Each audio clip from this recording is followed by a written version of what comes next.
A dream let you go this morning, feeling like a whole day had passed. The science of dreamtime is stranger and gentler than the myth. It quietly asks why a short dream can feel so long. Here is the gentle surprise. A dream mostly runs in real time, and the hours you felt are something memory adds once you wake. Welcome to Sleepy Science. Tonight we follow how a few real minutes can unfold into a story long enough to feel like a whole life once you remember it. Let the clock loosen its hold. Here, minutes stop counting themselves and begin to drift, softening at the edges the way a room quietly dims. So we begin where the question does. With what actually happens to time in the moment a dream starts to take shape? There is a particular kind of waking that almost everyone knows. You surface from sleep certain that a whole evening has passed inside your mind. A journey taken, a long conversation lived, a place carefully explored. And then the clock tells you only a few minutes slipped by. Tonight, one quiet question travels with us into the dark. If dreams roughly follow the pace of real time, how can a short one still feel as though it lasted for hours? We will not hurry toward the answer. We will let it unfold slowly, the way a dream itself unfolds. Gently, without any effort on your part to hold it in place. Popular culture has long been enchanted by the idea that dreams stretch time. Films imagine sleepers descending into layered worlds, where minutes on the surface become hours, even years, in the depths below. Novels describe characters living entire lifetimes between two heartbeats of sleep. The notion feels romantic and a little magical, and it has settled so deeply into how we speak that we rarely question it. We say a dream felt endless, and everyone nods, because they have felt it too. Yet a feeling shared by many is not the same as a fact confirmed by measurement, and it is worth pausing, softly, to ask where this familiar belief actually came from. Ask almost anyone, and they will offer you a dream that seemed to hold far more time than sleep allowed. A brief afternoon nap that somehow contained a long walk through an unfamiliar city. A short doze on a train that spanned an entire reunion with people from years ago. These accounts are remarkably consistent across cultures and generations, which is part of what makes the experience so convincing. When something is felt this widely, it takes on the weight of common knowledge. Still, the shared nature of an impression tells us how real it feels, not how faithfully it matches the ticking of a clock. That gentle gap between feeling and clock is where our curiosity begins. So here is the claim we will hold up to the light, without yet deciding whether it is true. It says that dreams somehow pack hours of experience into only minutes of sleep, that the mind runs at a different speed once we close our eyes. It is a lovely idea, and we will treat it kindly, but we will also treat it honestly. Some beliefs about the sleeping mind turn out to be closer to folklore than to biology, shaped by striking stories rather than careful observation. Part of tonight's slow journey is learning to tell the difference, to notice which threads of this belief hold, and which quietly unravel when we look a little closer. Before we go further, it helps to settle on what a dream actually is. A dream is a stream of images, feelings, and imagined events that the mind produces while the body sleeps. It can feel vivid and continuous, like a film we are inside of rather than watching, and it often carries genuine emotion, tenderness, unease, wonder. For most of human history, dreams were mysteries interpreted through myth and meaning. Only in the last century did they become something scientists could study directly, by watching what the sleeping brain and body were quietly doing. That shift, from interpreting dreams to measuring them, is the doorway through which our question about time can finally pass. Sleep is not a single flat state, as it once seemed from the outside. Across a night, the brain moves through repeating stages, each with its own character. There are lighter stages, where we drift near the surface and can be woken easily, and deeper stages, where the body's rhythm's slow and quiet restoration takes place. Woven among them is a distinctive phase where the brain becomes strikingly active again, almost as if awake, while the body stays still.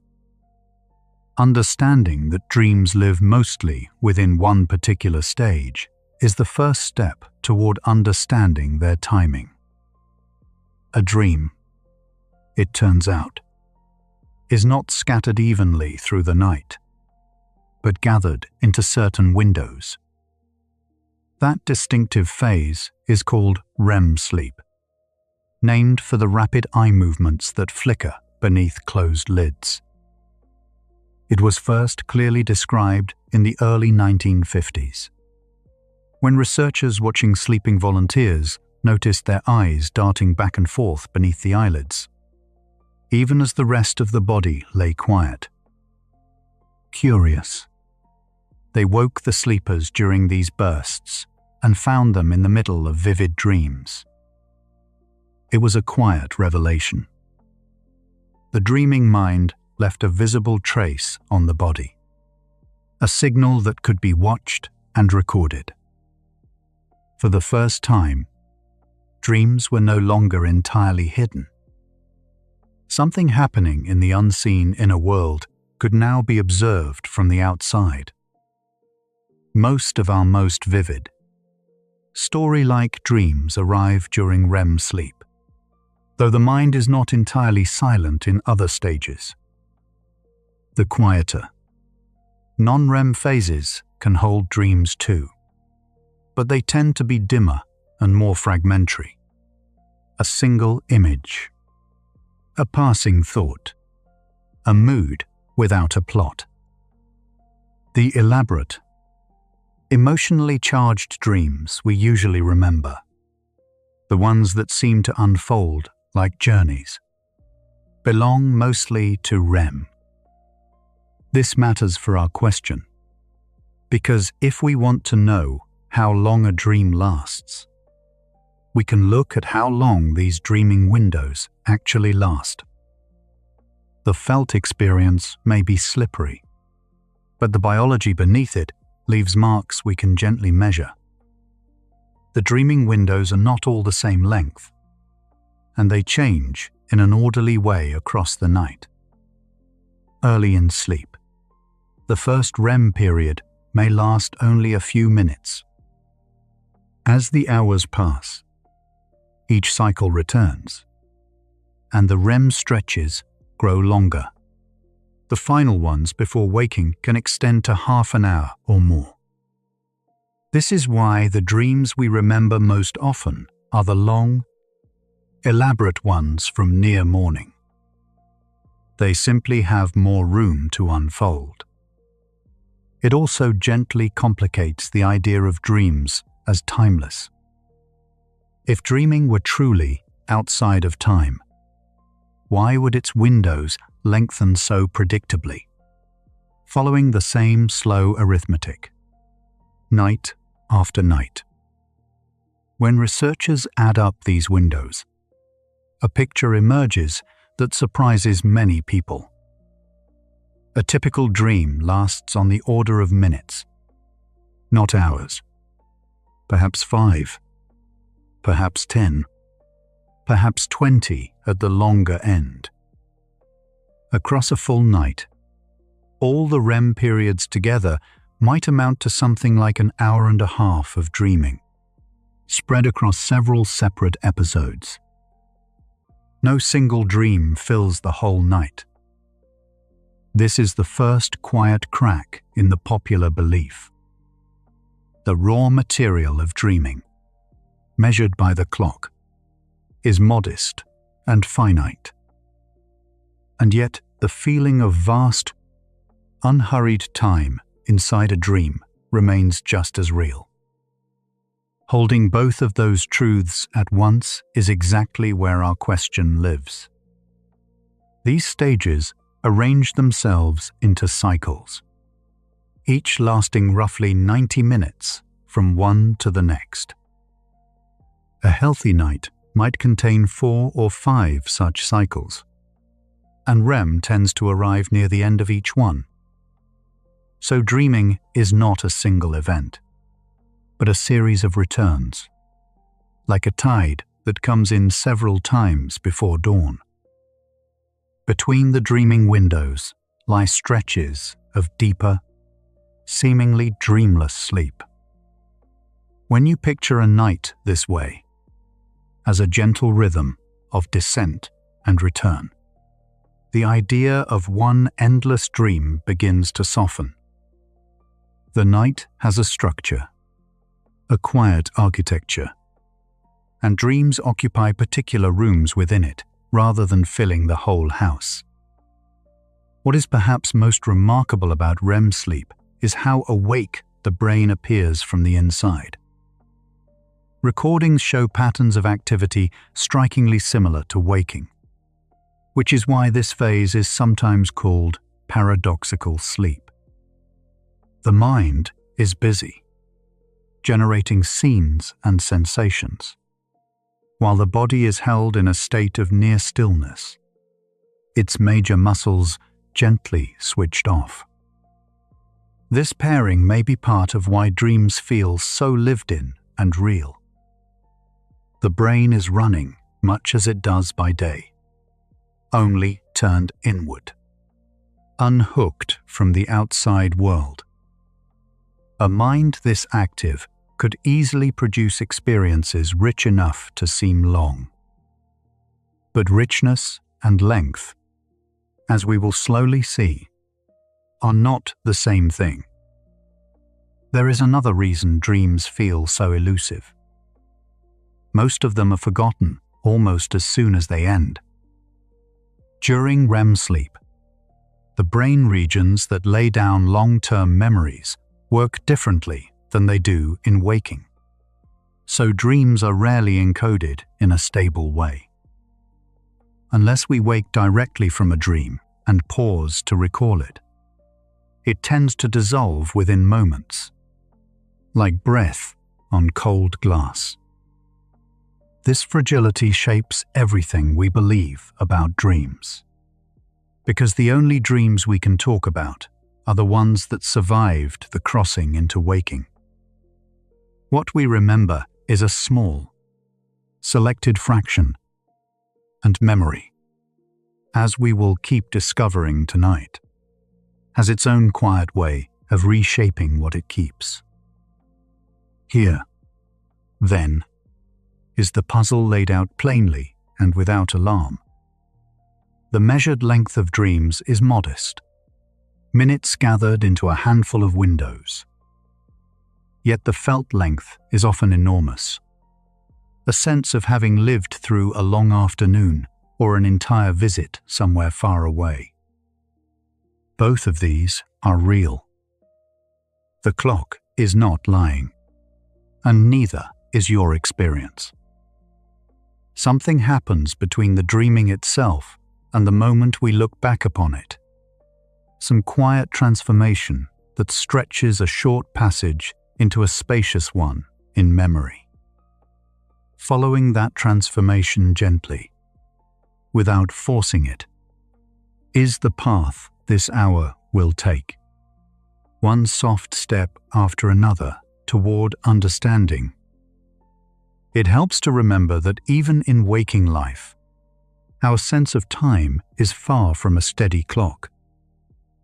An hour of something absorbing can vanish in what feels like minutes, while a few minutes of waiting can stretch uncomfortably long. Time, as the mind experiences it, bends according to attention, emotion, and novelty. New and vivid moments tend to feel longer in memory because the mind records more of them. If our waking sense of duration is this flexible, then the dreaming mind may bend time even further. Cut loose from clocks and sunlight and the ordinary anchors of the day, it might experience time in its own loose and generous way, unmeasured and unhurried. Consider, too, how memory works when we wake and try to describe a dream. We do not replay it like a recording. We reconstruct it, assembling fragments into a story that feels coherent, filling small gaps almost without noticing. A dream that was really a few disconnected scenes can become, in the telling, a smooth and lengthy journey. The mind is a natural storyteller, and stories imply the passage of time. This happened, then this, then this. Each quiet then softly suggests a stretch of duration. So the very act of remembering a dream may lengthen it, turning brief flickers into what feels, in recollection, like hours gently unspooling behind us in the dark. Much of the belief that dreams compress time grew from a particular kind of experience. The alarm clock dream. You may know it well. A sound in the room, a ringing, a knock, a passing car horn, becomes woven into a long dream that seems to build elaborately toward that very sound. It is as if the mind had been composing the whole story for hours just to arrive there. It feels like proof that a long dream was created in the instant before waking. It is a striking impression, and an old one, and it did much to shape the popular idea. But a striking impression, we keep finding, is an invitation to look closer rather than a conclusion to rest upon. One of the most famous of these stories comes from a 19th century French scholar named Alfred Maury. He recounted a long, detailed dream set during a revolution, unfolding scene by scene until he was led to the guillotine. At the very moment, the blade fell. He woke to find the headboard of his bed had come loose and struck his neck. He concluded that his mind had composed the entire elaborate dream in the split second of that impact. For generations, this tale was retold as evidence that dreams pack long stories into instants.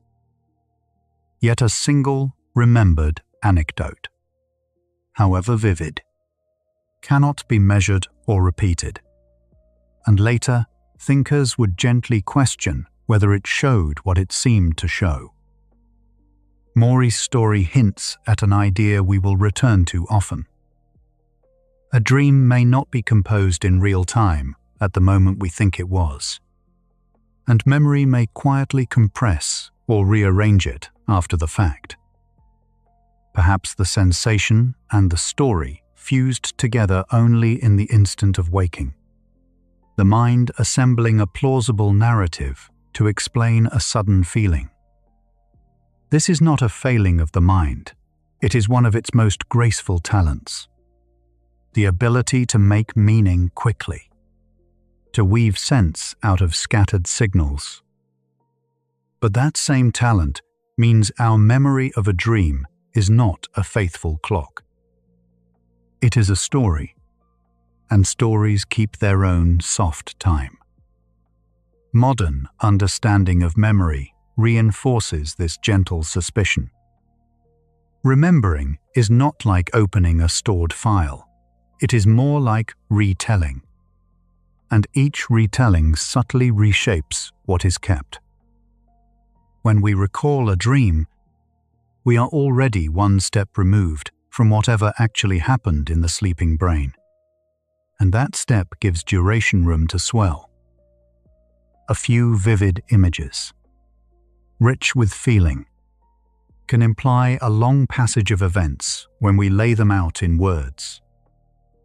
The dream may have been brief and sparse in the moment, then generously expanded the instant we tried to hold it.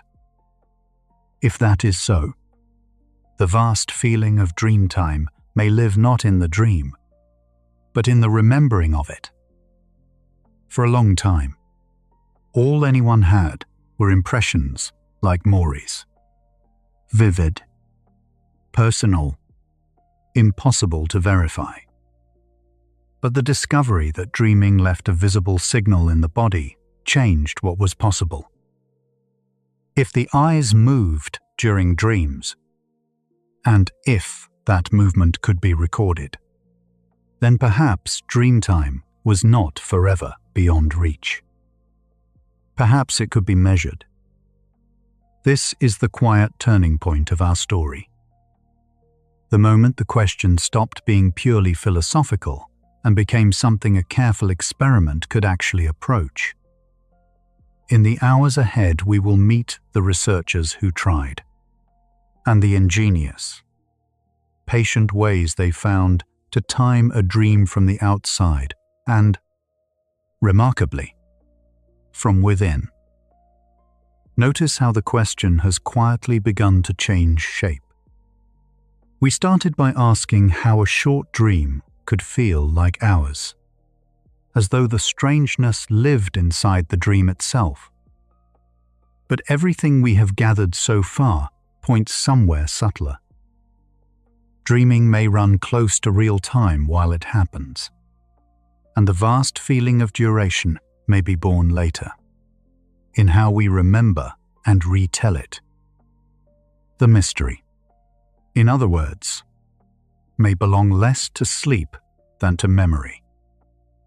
What we still cannot say, and what the coming hours will test, is exactly how much of dream time is genuinely lived, and how much is quietly made in the looking back. The first serious attempt to measure dream duration came in the 1950s, from researchers studying those newly discovered eye movements. Their idea was elegantly simple. They would wake sleepers after either a short or a long stretch of REM. Then they asked them to judge how long their dream had lasted, or to describe a dream whose length could be estimated from its content. If dreams truly compressed hours into minutes, the guesses would scatter wildly from the clock. If dreams tracked real time, the estimates would line up. We will sit with what they found in the next part of our journey. But even the design of the study carries a quiet reassurance. The question could be answered. Decades later, a different and even more ingenious approach emerged, built on a rare ability. Some people can become aware that they are dreaming while the dream continues, a state called lucid dreaming, because the eyes still move in step with the dream. A lucid dreamer can be asked, before sleep, to signal with a deliberate pattern of eye movements once they realize they are dreaming. they signal again after counting out a measured interval within the dream. In this way, a person could send messages from inside a dream to the waking world, and the passage of dream time could be timed against a real clock. What that quiet experiment revealed waits for us in the hours just ahead. So we arrive at the edge of the old understanding, where the familiar belief meets the beginning of evidence. We have seen that dreams gather mostly into REM, that they tend to last minutes rather than hours, and that memory has a generous way of reshaping what it holds. We have set the popular myth gently on the table without breaking it, and we have met the patient people who decided to test it rather than simply believe it. The reassuring truth is that this is not an unanswerable riddle. Dream time can be measured, and it has been. What that measurement shows, and how it reshapes the very feeling you wake with, is where the next part of our journey begins. You've been with us for a while now, and your breathing has likely softened without you noticing. A soft subscribe helps another sleepless mind find this sanctuary too. Now, let's pause together, one sleepy soul at a time. Let your attention rest, for a moment, on that small reassurance that something as private as a dream can be gently timed, that even the inner world leaves a trace a patient person could follow. There is nothing for you to measure now. Your own breath has already found a slower rhythm, longer on the way out, and the thoughts that filled the day have drifted a little farther apart, the way the dreaming windows spread themselves across a night. Feel how little effort this asks of you. You are not holding the dream, or the clock, or the answer. You are simply here, drifting toward the same soft threshold the sleepers in our story crossed. And in the hours ahead, we follow them quietly across it, in no hurry at all. For a long time, no one could say for certain whether a dream took real time to unfold, or whether it flashed past in an instant that the sleeping mind only stretched out afterward. It felt like a question you couldn't reach, because a dreamer can never glance at a clock. Yet once sleep laboratories learned to watch the brain through the night, a way in appeared. Researchers realized that rapid eye movement sleep, the stage where vivid dreaming gathers, could be timed precisely from the outside. If they could measure the dreaming, they could finally ask a dream how long it had truly lasted. In 1957, two researchers named Dement and Nathaniel Kleitman set out to test this directly.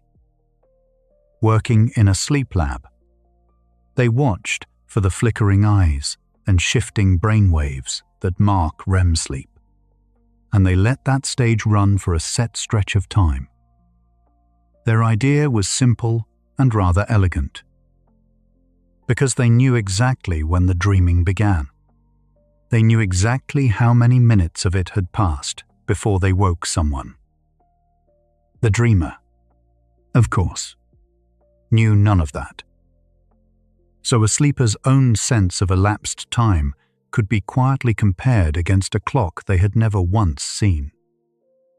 The heart of their method was a small, clever choice.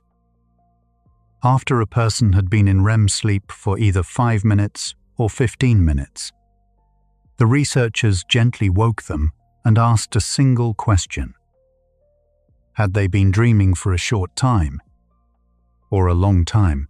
5 minutes and 15 are far enough apart to feel different.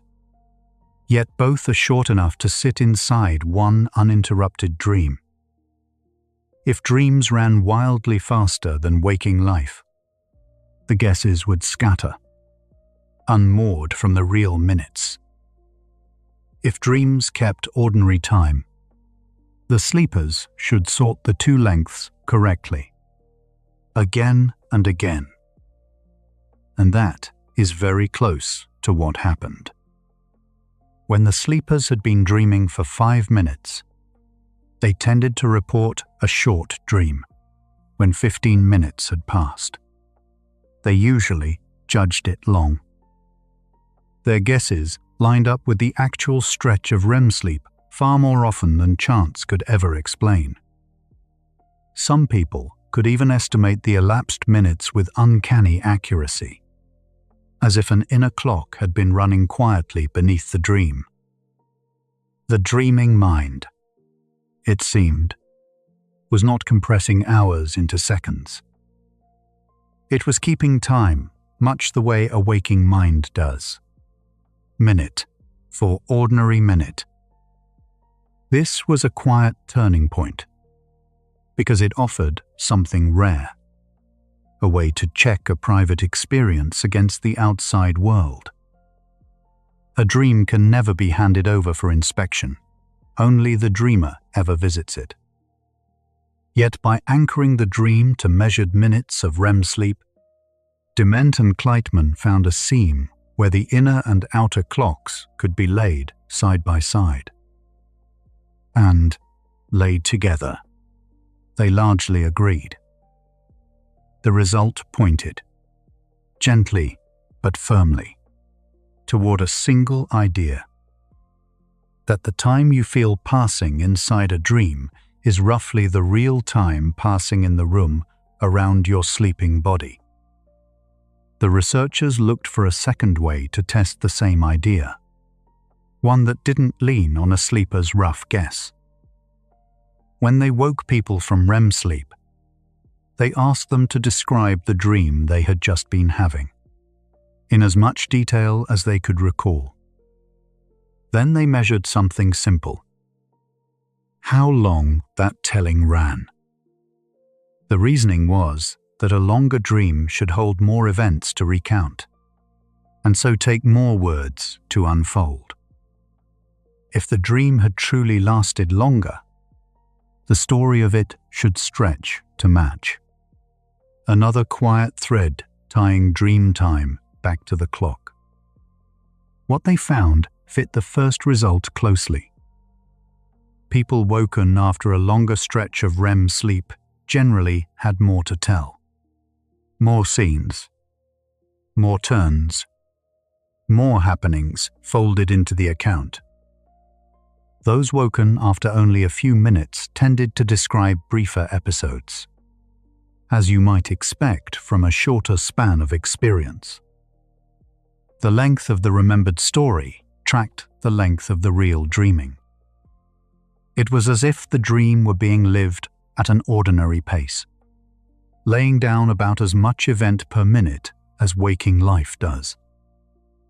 Two different measures were beginning to point the very same way. Decades later, a different kind of experiment sharpened the picture from the inside. The difficulty had always been that a dreamer cannot talk to the outside world. The body lies still and silent through REM sleep. But there was one exception. In dreaming, the eyes move, and unlike the rest of the body, they are not fully held in place. A researcher named Stephen LaBerge realized this opened a narrow channel. If a person could become aware they were dreaming while still asleep, they might send a deliberate signal out through the one part of the body still free to move. The people who could do this were lucid dreamers, sleepers who know, mid-dream, that they are dreaming and can act with intention inside it. Before sleep, LaBerge agreed on a simple code with them. at a chosen moment in the dream. They would sweep their eyes in a distinct pattern, left to right and back, several times over. To anyone watching the recording, those deliberate sweeps stood out clearly from the small drifting motions of ordinary REM. It was, in effect, a message tapped out from inside a dream, a way to mark one exact instant on the outside clock. With that channel open, LaBerge could ask something remarkable. A lucid dreamer would signal with their eyes, then count out a stretch of time inside the dream, say 10 seconds, and signal again when they had finished. On the recording, the two eye signals bracketed a real, measurable gap, and that gap, timed by the lab's own clock, came out close to the interval the dreamer had counted within the dream. 10 seconds counted while dreaming took roughly 10 seconds in the room. The pace of time inside the dream matched the pace of time outside it, second for second.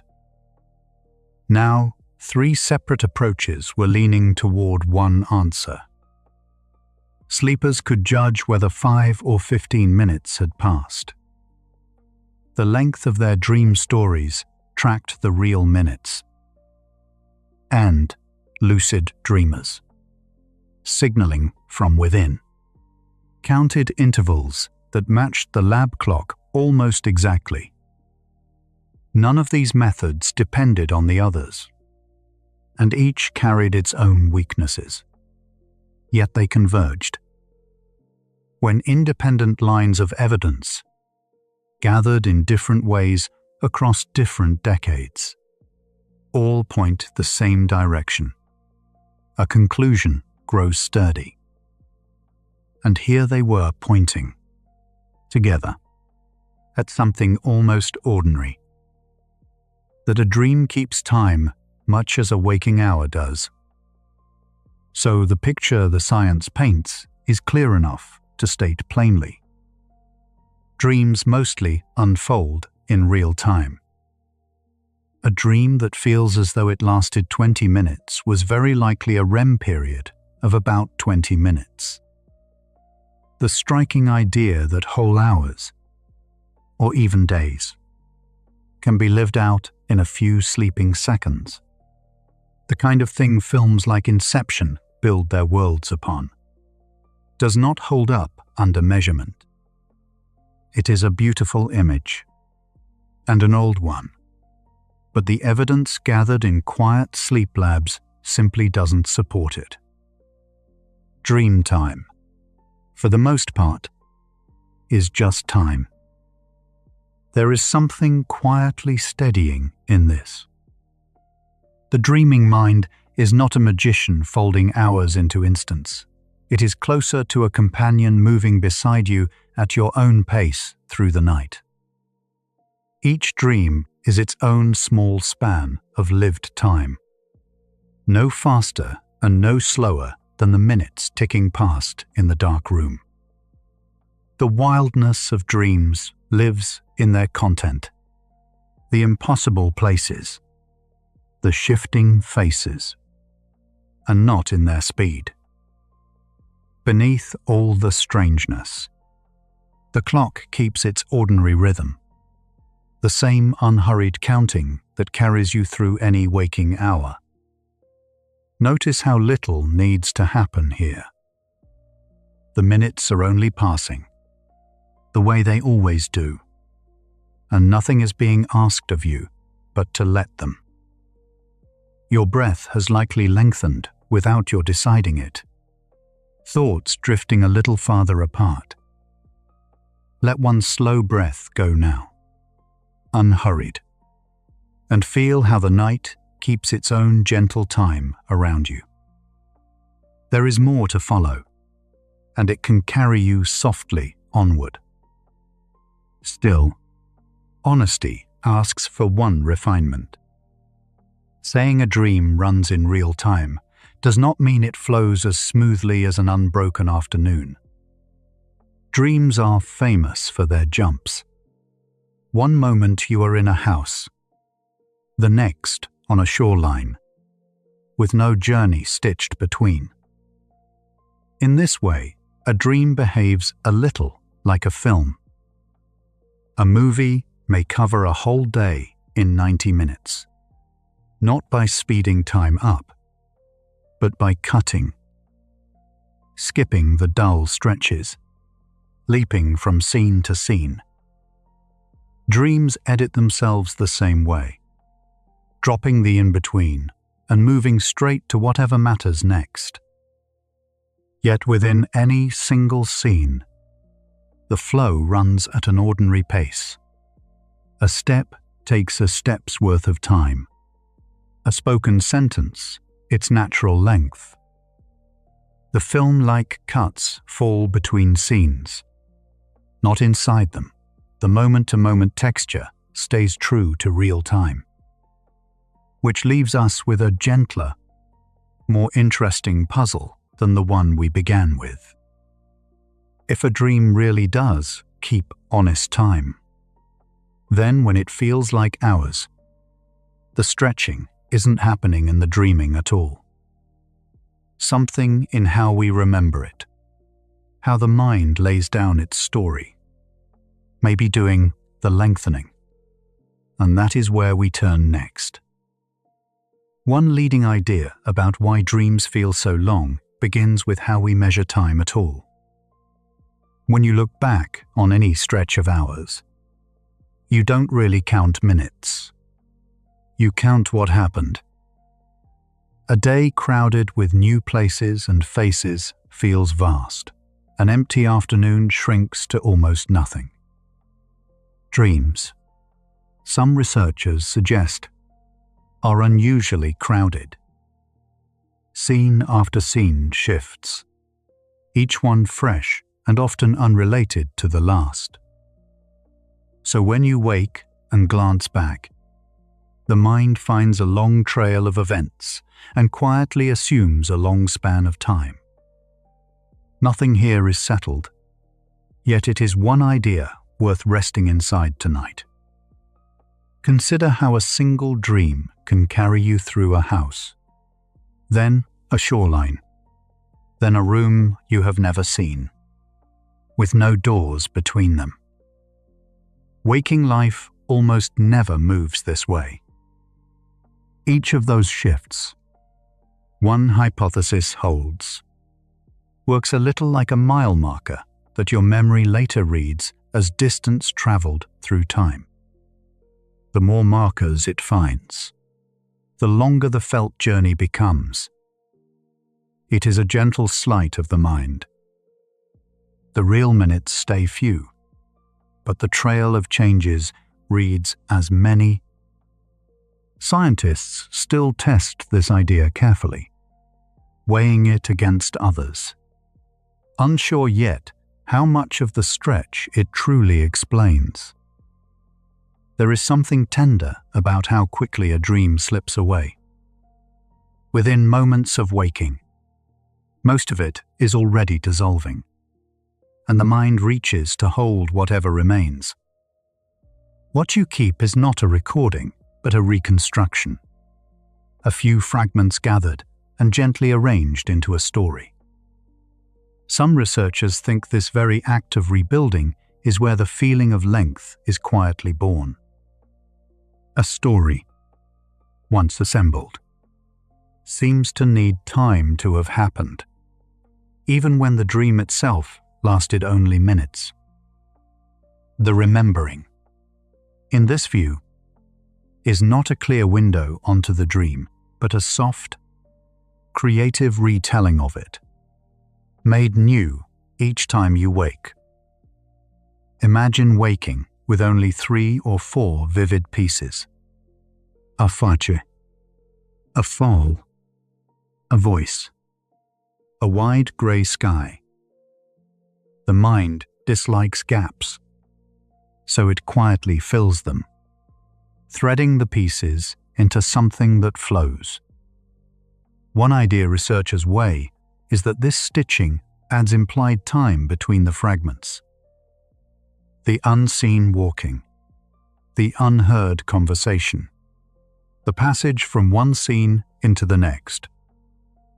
None of it was truly dreamt, and yet it lengthens the story you carry into morning. The dream may have been brief and broken. The memory arrives seamless and long. Which parts were real and which were softly filled in? We often cannot tell. Awake. You are surrounded by quiet clocks, the light at the window, the ache of hunger, the sense of a task half done.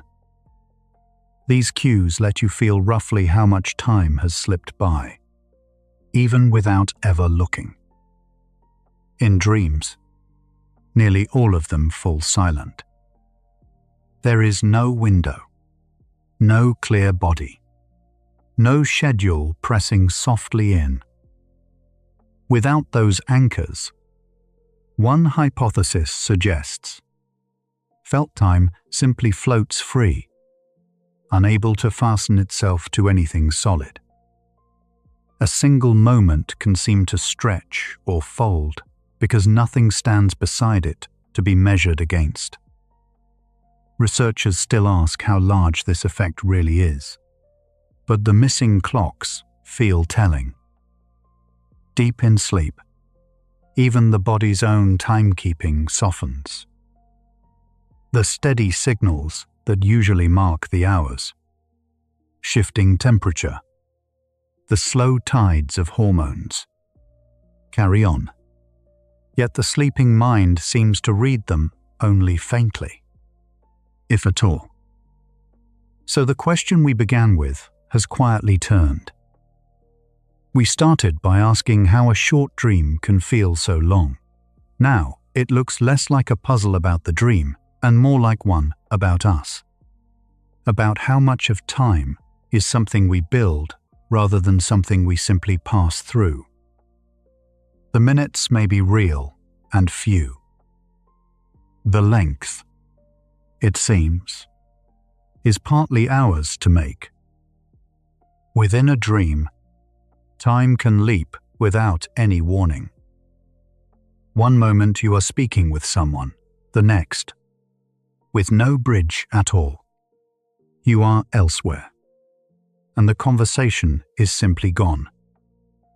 While it happens, this rarely feels strange. The dreaming mind accepts each scene as it arrives. But on waking, the reasoning mind meets those gaps and reads them the only way it knows. As time that seems to have passed, a jump becomes an hour, a quiet cut becomes an afternoon. This is one more candidate explanation researchers hold alongside the others. Still unsure which carries the most weight, or whether the truth is a gentle blend of them all.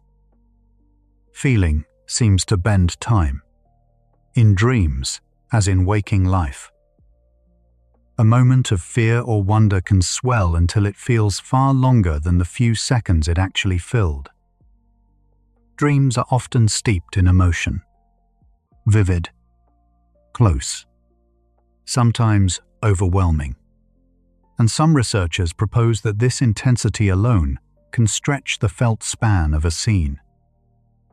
A single charged encounter may loom in memory as though it lasted and lasted. It is a fragile idea, hard to measure cleanly, offered as one thread among many rather than a conclusion. But it fits something you likely know already. The most feeling-filled moments are rarely the ones that later feel brief. You have just heard how a feeling can swell a few seconds into something that seems to last. How dream time bends around what matters rather than around any clock. Notice that the same loosening may already be happening here. Now, Somewhere along the way you stopped counting how long you have been listening. The minutes have gone soft and uncertain at their edges, the way they do in the last while before sleep. There is nothing here to measure and nothing to keep. Let that untethered feeling widen a little further. And as time keeps drifting free of its markers, we lean gently toward what all of this might finally mean. Vividness may play its own quiet part. Dreams can feel more saturated than waking hours. Colors a little deeper. Faces a little nearer. Each detail arriving with a strange clarity. One idea researchers explore is that richly detailed experience simply takes up more room in memory. And more room reads. Later, as more time. A scene dense with texture seems to have lasted. The way a page, thick with words, seems to hold a long while of reading. Like the others, this remains a candidate rather than a conclusion, tested gently and held loosely. Still, it points the same direction. The fullness of a dream, not its true duration, may be what memory measures. So no single answer stands alone. The crowded scenes, the story built on waking, the missing clocks, the sudden jumps, the swell of feeling. Researchers hold them side by side, and the honest view is that the stretch of dream time is likely woven from several of them at once. What they broadly agree on is quieter and steadier. The dream itself mostly kept real time. The length was added afterward, by a mind doing what minds do, making meaning, filling gaps, telling the story it can hold. That the truth stays open is not a failure. It is simply room left, softly, for wonder. Here is the quiet turn Dreamtime offers us. We tend to imagine duration as something we read off an inner clock, a steady number ticking somewhere behind the eyes. Yet the felt length of a dream suggests something softer and stranger. Time, as we experience it, seems less like a measurement and more like a thing the brain assembles afterward, from what happened and how much of it we can recall. A dream does not lengthen the night. It simply makes visible how quietly and how constantly your own mind has been building the very sense of time you trust. Consider how you actually know that an hour has passed. You rarely count seconds. Instead, the mind gathers evidence. The light shifting, a conversation unfolding, a series of small events laid one after another. From that pile of moments, it estimates a length. Researchers describe waking duration much the way they describe dream duration, as something reconstructed rather than sensed directly. The clock on the wall is external. The clock inside is a story your brain tells using events as its units. Dreams, unbound from the wall clock, let you notice that inner storytelling working entirely on its own. Fill an hour with novelty, and afterward it feels enormous. A first visit to an unfamiliar city can seem, in memory, to stretch far beyond its actual length. Fill the same hour with routine, and it collapses into almost nothing to look back on. The difference is not in the minutes, but in how many distinct moments the mind laid down and kept. Memory measures duration by density. A dream, dense with vivid, shifting scenes, leaves behind a thick trail of remembered events.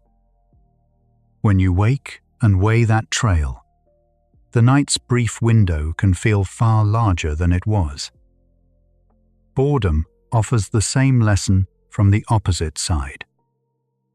When little happens, time in the moment drags. Each empty minute inspected closely because there is nothing else to attend to. Yet look back on a dull afternoon and it shrinks, leaving barely a mark. Rich hours feel quick as they pass, but grow long in memory. Empty hours feel slow as they pass, but vanish behind us. Duration, then, has two faces. One felt live, one reconstructed later. Dreams live almost entirely in the second face, remembered rather than clocked, which is part of why their length can surprise us. Flow shows how attention bends time further still. When someone is fully absorbed in music, in craft, in an easy conversation, hours can pass unnoticed. The self-monitoring that usually tracks time quietly steps aside, and the internal accounting goes still. People emerge startled that so long has gone. In a dream, a similar loosening happens. The waking sense of checking, comparing, and counting is largely offline. The mind simply moves through its scenes without keeping the running tally we keep by day. Freed from that tally, dream time can feel loose and elastic, neither hurried nor measured against anything outside itself. There is no single clock organ in the brain to point to. Timing, as far as scientists can tell, is distributed, handled by several systems working together rather than one dedicated timekeeper. Different tasks, holding a rhythm, judging a long stretch, sensing a split second, seem to draw on different circuitry. This is a genuinely unexpected fact. Something as unified as our felt sense of time turns out to have no single home. It is assembled, moment by moment, from cooperating parts. That distributed design is exactly why time can flex so easily, in waking life, and, even more freely, in dreams. The basal ganglia, deep structures near the center of the brain, appear to play a role in judging intervals in the range of seconds. Studies connect them to our sense of how long a pause lasts, how much time sits between one beat and the next. They are not a clock in any tidy sense, but part of a network that helps stamp duration onto experience. When you feel that a moment stretched or hurried, structures like these are quietly involved. In dreams, with waking checks relaxed, this interval sense may run without its usual anchoring to the steady pull of outside time. The cerebellum, tucked beneath the back of the brain, has long been linked to fine timing, the kind that lets you catch a falling cup or fall into step with music. It helps coordinate the split-second predictions that smooth movement depends on. Timing, it turns out, is woven into how the body moves through the world, not kept separate in some abstract register. Even in a dream, where the body lies still, these timing systems remain part of how scenes unfold at a believable pace. The mind carries its rhythms with it into sleep, quietly shaping how one dreamed moment gives way to the next.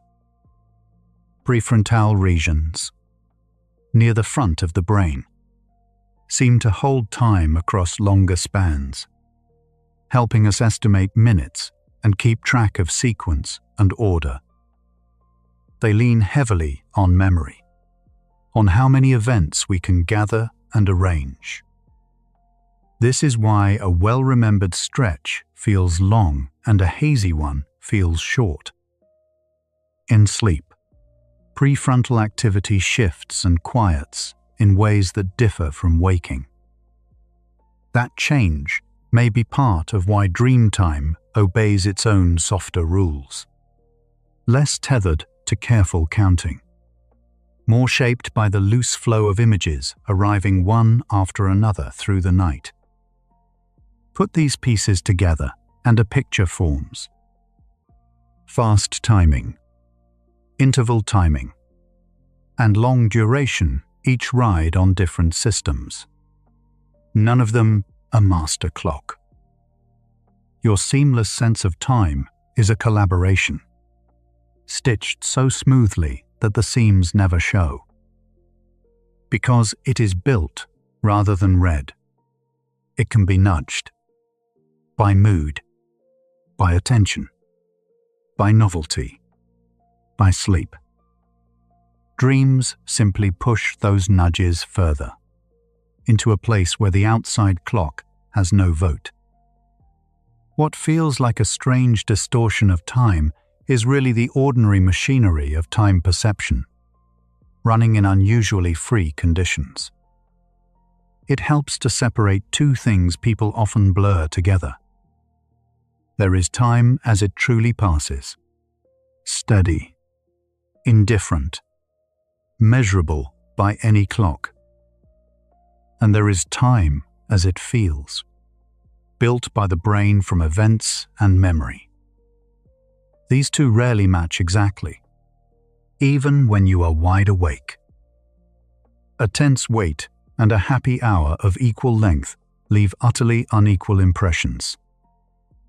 Dreams widen this familiar gap, but they do not invent it. The distance between measured time and felt time is with you all day. Night only removes the reference points that usually keep the two roughly in view of each other. Popular stories love to take this gap and stretch it to the breaking point. Films imagine dreams where minutes hold hours, whole lifetimes folded into a single nap, layered worlds each running slower than the last. As drama, it is irresistibly a neat way to make the mind feel vast and mysterious. It is worth naming plainly that this is a storyteller's device, shaped for wonder rather than accuracy. The pull of the idea is real.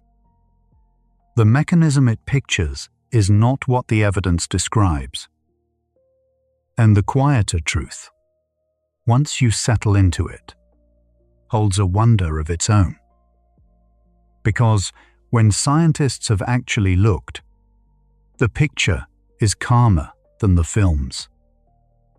In studies where sleepers signaled from within lucid dreams, counting or gesturing on cue, the timing of those signals lined up closely with real elapsed time.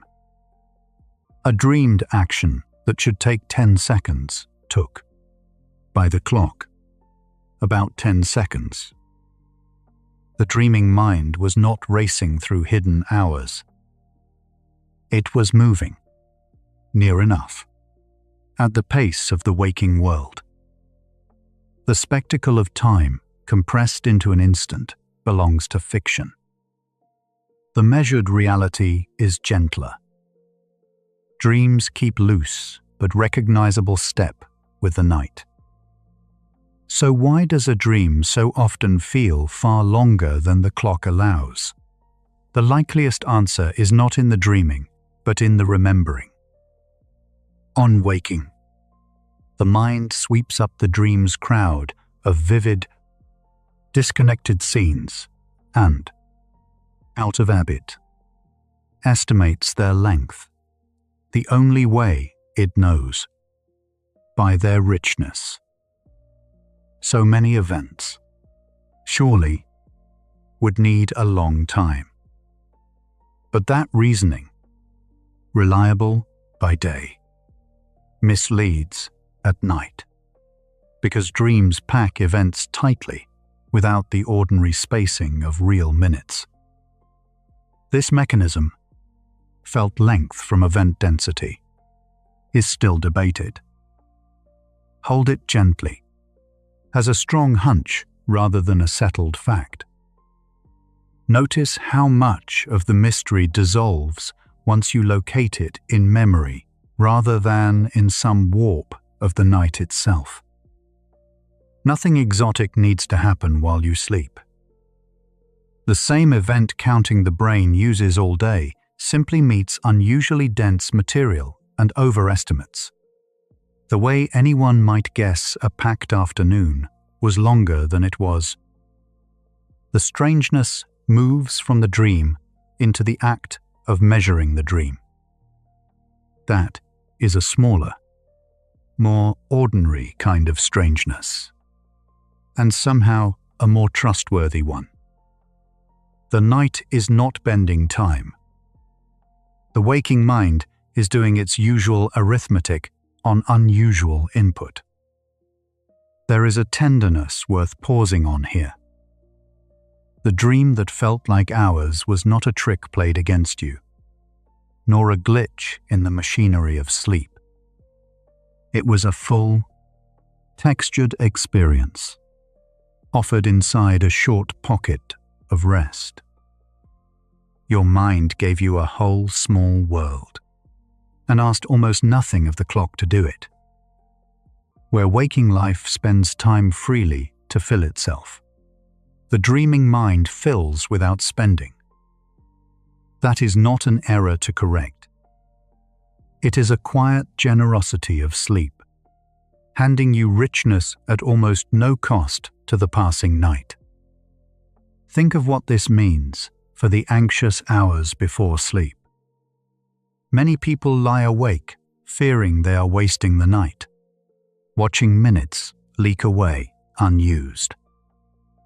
Yet the mind, once it drifts, is anything but idle, and its sense of time bears little resemblance to the clock they were just guarding. The counting self that measures and worries is precisely the part that quiets as sleep arrives. What replaces it does not keep accounts. There is a kind of permission in that, to stop treating the night as a ledger, and to let the hours be lived in a currency other than minutes. Even the ordinary sense that time flew or dragged during the day is, in the end, this same construction at work. You were never reading a clock inside. You were tallying moments and weighing them, and the tally can run heavy or light depending on the day. Dreams take that everyday tallying to its extreme, showing you plainly how detached your felt duration can become from measured duration. Once you see it in the dream, you begin to notice it everywhere. In the long waits, the vanished afternoons, the evenings that pass like water. The night was only teaching what the day already knew. This is why the dreaming brain makes such a good teacher about waking time. In waking life, the outside clock is always nearby, quietly correcting the mind's estimates, keeping felt time roughly tethered to real time. Remove that tether, as sleep does, and the mind's own timekeeping stands exposed. working alone. What you witness in a long-feeling dream is not a different faculty, but the ordinary one, seen without its usual scaffolding. The dream becomes a clear window onto a process that runs hidden and constant. Behind every hour you are awake, building duration from events while you believe you are simply feeling it pass. And there is comfort in learning that the inner clock is so pliable. It means the heaviness of a long, hard hour is not a fixed sentence, but a construction, one that shifts with attention and mood and rest. It means the mind can hold a great deal of experience in a small span, as dreams so plainly show. The rigidity we assign to time is partly borrowed from the clocks around us. Set those aside, as the night gently does, and time becomes softer, more forgiving, more yours. A thing the mind shapes rather than a wall it presses against. Notice, too, how little effort any of this requires from you. You do not build dream time deliberately, nor decide how long a scene should last. The whole construction runs beneath awareness, assembling duration the way it assembles a heartbeat, without instruction, without your watching over it. There is nothing to manage here, nothing to get right. The mind that measures your nights has been doing so competently since before you knew it existed. That can be a place to rest. The knowledge that this quiet work continues on its own, asking nothing from the part of you that is finally letting go. So the fear of losing time to sleep begins to look misplaced. The hours you spend dreaming are not subtracted from your life, they are lived, densely and strangely, in a mode the clock cannot fully price. A night can hold more experience than its length suggests, and lose nothing real in the holding. The mind is not idling while you sleep. It is generating worlds, keeping loose time with the turning night, and leaving you, come morning, with the impression of having traveled far. That impression is the gift. The traveling was real, even if the map used a scale all its own. Here is what the night has been quietly assembling, piece by piece. A dream, most likely, is not hours smuggled inside minutes. It runs close to real time, keeping recognizable step with the clock it seems to escape. The vastness you remember is not the dream's true length, but the measure your waking mind takes of it, weighing a rich, crowded experience by its events rather than by any elapsed hour. Hold this gently, since the felt longer mechanism is still under study. Yet as a way of seeing, it is steadying. The hours you recall are your mind's estimate of richness, not a clock's report. Let the idea settle rather than sharpen. You do not need to resolve exactly how the mind stretches its remembered nights to feel the ease it offers. If the dream kept ordinary time, then nothing was stolen, nothing raced, nothing went wrong. There was only a full experience and, afterward, a generous estimate of its size. The mystery that seemed to demand explanation softens into something you can simply accept. A mind that lives richly in small windows and measures its living by feel. That is enough to carry into sleep. No clock required. No accounting owed. That measuring you have been doing all your waking hours can loosen now, the way a held breath finally releases. The part of you that weighs minutes and totals events is quieting, and nothing is asking it to stay. What is surfacing beneath it is simpler. Rest does not need to be counted to be real. Let one slow breath go. You do not have to know how long this lasts, or how long anything has lasted. The idea we have been circling is close, and it asks for nothing. Only that you stop measuring and let the night keep its own soft time around you. And so the strangeness that opened the night comes to rest, not by being solved, but by being understood. The dream that felt like hours was never hours hidden in minutes. It was your mind, doing what it does through every waking day, building a sense of time out of events and memory, and being briefly, beautifully fooled by its own richness once the outside clock fell away. There is nothing to fix in that. It is simply how you are made to live in time. And how? Tonight, you are free to stop keeping track and let the hours carry themselves. Somewhere in the night, a dream may have felt longer than the minutes it truly took. This is not a flaw in you. It seems the resting mind measures time in a softer way, by what happens, not by what ticks. A single dreamed afternoon can bloom from a brief span of sleep. Let that be a gift, not a puzzle. There is nothing here to solve, only something gentle to notice as you drift. When you sleep, the clock on the wall keeps its steady count, but you are no longer listening to it. The mind slips its wristwatch off and sets it somewhere out of reach. Minutes may pass like slow water while a whole story unfolds inside you.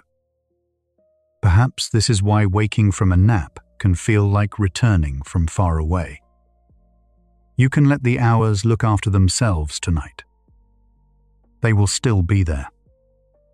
A short dream can hold an unexpected amount of world. A face you have not seen in years. A room you have never walked. A conversation that seemed to last and last. Researchers have long wondered how so much can seem to fit inside so little. We do not fully know, but it seems memory may gather a dream's scattered moments and lay them end to end. So the whole feels wide. A small span, quietly vast. You do not need to keep track of the night. There is no exam at dawn on how the hours were spent. Whether a dream felt like minutes or something longer, it asks nothing of you now. The counting mind can set down its ledger and rest its tired hands. Let the numbers blur at the edges. Sleep has never once required you to measure it. You are allowed, simply, to stop counting. The strange stretch of dream time may be less a riddle and more a kindness. A mind at rest is free from the small, constant checking that fills the waking day. It lets scenes arrive in their own order, at their own pace. If a brief dream seems to open into something wide, perhaps that is the sleeping mind being generous with the little time it has. A quiet gift, given softly, asking nothing in return. Inside sleep, there is no steady sense of time moving forward. The part of you that counts seconds has grown quiet along with the rest. So a dream does not feel long or short while it happens. It simply feels like now. The sense of length arrives later, only when you wake and try to hold it. Tonight, you can stay in that timeless middle, where nothing is early and nothing is late. When you wake and reach for a dream, it is memory that hands it back to you. And memory tells things as stories, with beginnings and turns and ends. A story feels like it takes time, even when the dreaming took only a little. So the length you remember may be the shape memory gave it, not the span the clock saw. Two truths, both gentle, resting side by side. There is a whole country inside a dream, and you built it without trying. Its light, its weather, its strangers who somehow feel familiar. You did not draft it in advance, it simply appeared, complete. That such a place can rise from a short rest is one of the softest wonders of being alive. You carry the maker of that country with you into sleep tonight. It needs no plan from you. Some questions are not meant to be answered so much as laid down. Why a brief dream can feel so wide is one of them. Science has good ideas, and still some mystery remains. And that is a fine place to leave it. You do not have to untangle the night to deserve its rest. Let the question soften into wonder. Wonder asks nothing of you but to be here, drifting. The clock is patient. It will keep the hours whether or not you watch it. That is what it is for, so you can put the task down entirely. There is no hour left for you to guard tonight. No minute that will slip away unnoticed and be lost. The night keeps its own careful count. You are free to stop keeping yours, and simply let the dark carry you where it will. Have you noticed how peaceful it is not to know the time in deep sleep? That not knowing is complete. You are somewhere without morning or midnight, without early or late. A dream can pass through you and leave no fingerprint on the clock. This is not being lost. It is being briefly, beautifully free of the count. Tonight, you can rest in that freedom, letting the hours pass without your permission. For all its strangeness, a dream may move at close to life's own pace. When we walk in a dream, it seems to take about as long as walking would. The oddness is not in the dreaming itself, but in how it feels once remembered. A gentle thought to rest on. The night is not playing tricks on you. It is only being felt, then retold, in two different tongues. A few minutes of sleep can hold more rest than their number suggests.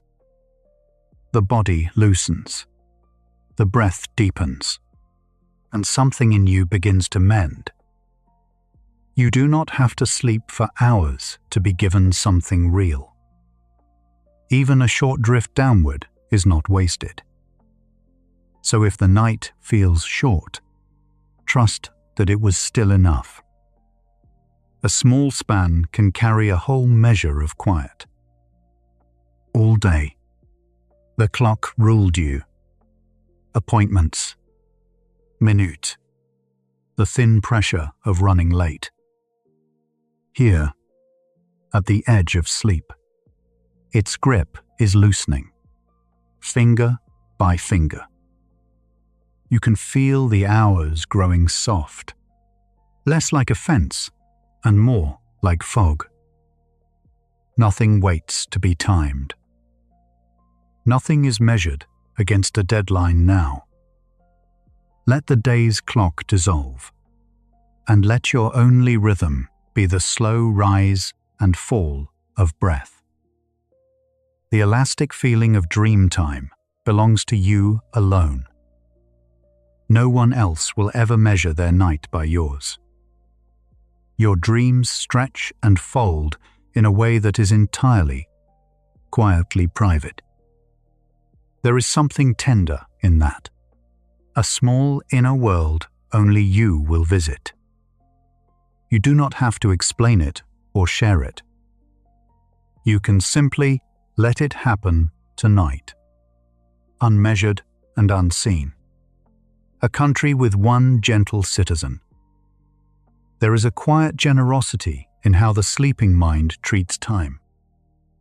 Given only a short while, it can still hand you a full scene, a whole small journey.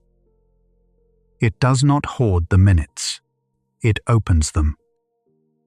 Perhaps this is the resting mind's way of saying there is enough. Enough time. Enough space. Enough of you. You can receive that tonight without earning it. It was always freely given. You have perhaps tried counting your way to sleep before. Numbers rising, one after another. But sleep rarely comes to those still keeping score. It comes when the counting quietly stops, when the mind forgets what number it was on. So let the tally fall away.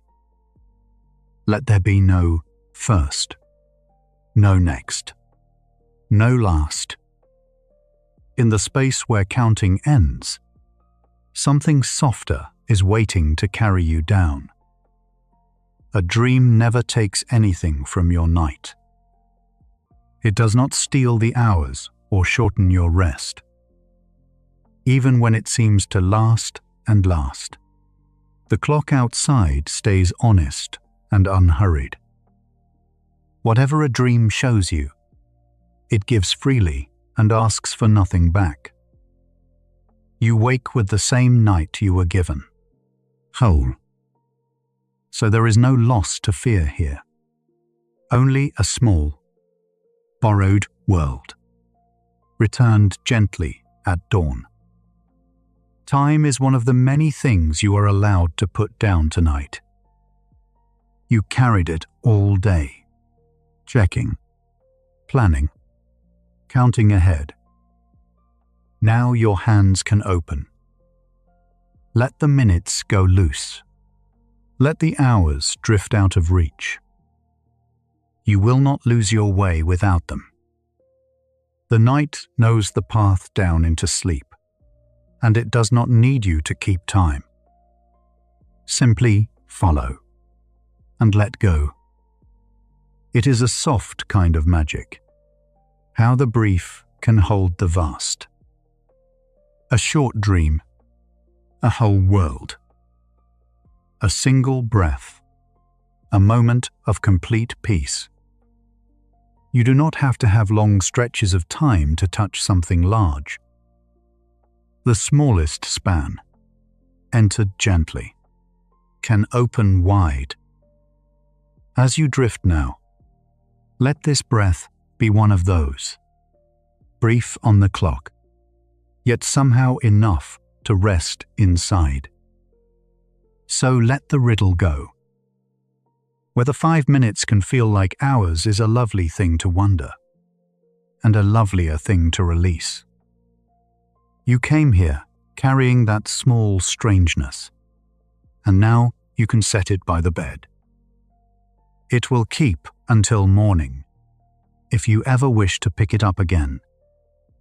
For now, there is only the soft slope downward, and no question you have to answer to follow it. The night is more spacious than the clock lets on. Behind its quiet numbers lies a wide, dark room where dreams unfold at their own tender pace.